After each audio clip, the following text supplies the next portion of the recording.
It's Friday, you know how we do it, Matters Entertainment. I am all excited. Can't wait for that particular session. But all the same, the call upon you to be part and parcel of the conversations from now. As you call us, tell us what it is that you want us to play for you. We'll be having the DJ in the house. We'll be having nice interviews later on. Awile Longomba is interviewed by our very own Nancy. It's going to be an incredible show lined up for you this morning. But importantly, I'll take you through the session as we start off with the newspaper review. We start off with the newspaper stories that have been prepared by my team, and so much so in regards to candid discussions that revolve around issues that affect us. Today is all about the youth, and we know very well that when you bring the youths on board, it's always about the future. It's always about charting the way forward for the country, for policies, for ensuring that we as a people are able to involve our youths in candid discussions that are going to help us shape a better future for every other person. So welcome on board. My name is Linda Alela. It is time for Morning Cafe, and we call upon you to be part of this discussion. How? Hashtag Morning Cafe at Linda_Alela at TV47KE. So let's kick start by taking a look at what has been prepared by my team. And suspended Kenya Medical Supplies CEO Jonah Manjari is an isolated man. Manjari seems to be suspended as KEMSA boss Jonah Manjari thrown under the bus by the board. Manjari is an isolated man as blame shifted on him for the COVID-19 procurement mess. Meanwhile, the Ministry of Transport has revealed that 21 packages from Jack Ma Foundation have gone missing. Let's take a look.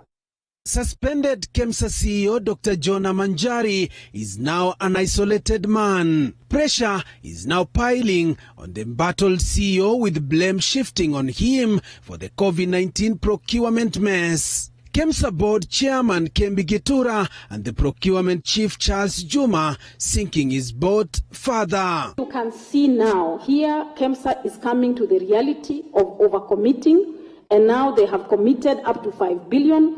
And Chair, I want to also be very categorical to say that this the ministry was not aware of.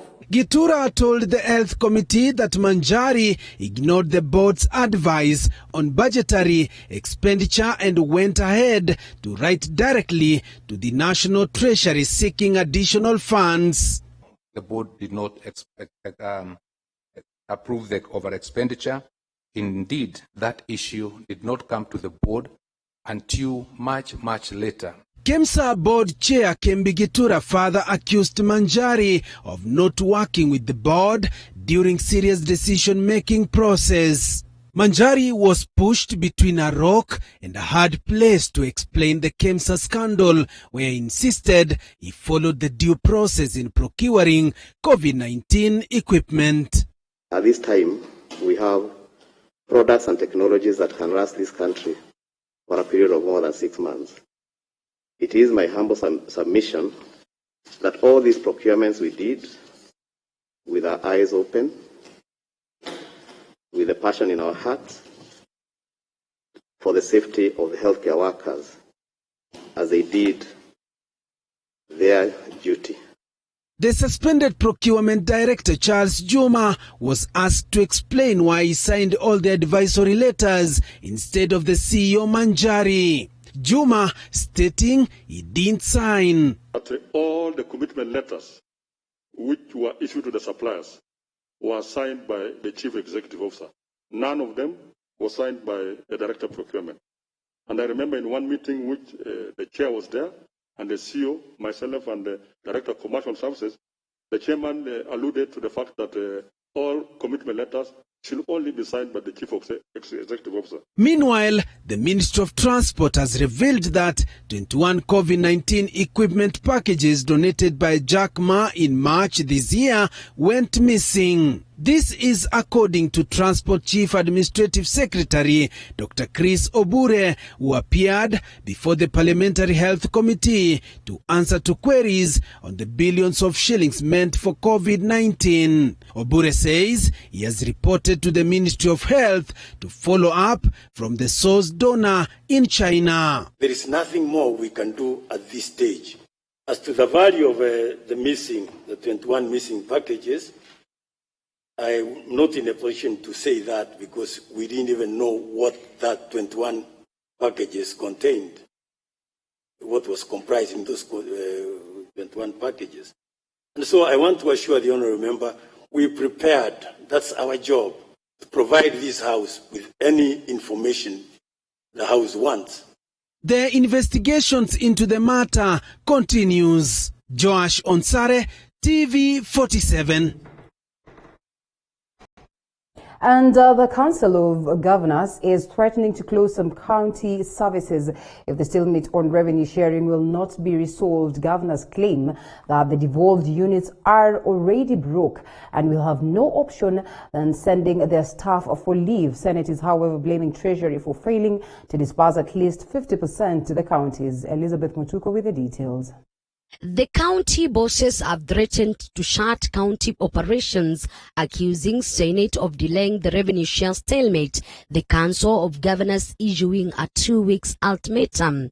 Oparanya says if the crisis persists, the Council of Governors will have no option but to shut operations and send workers on leave. Fika tarehe 17 kama tujapata pesa tutafunga kaunti zote. Alafu wafanyakazi waende nyumbani kwa likizo mpaka wakati tutapata hizo pesa.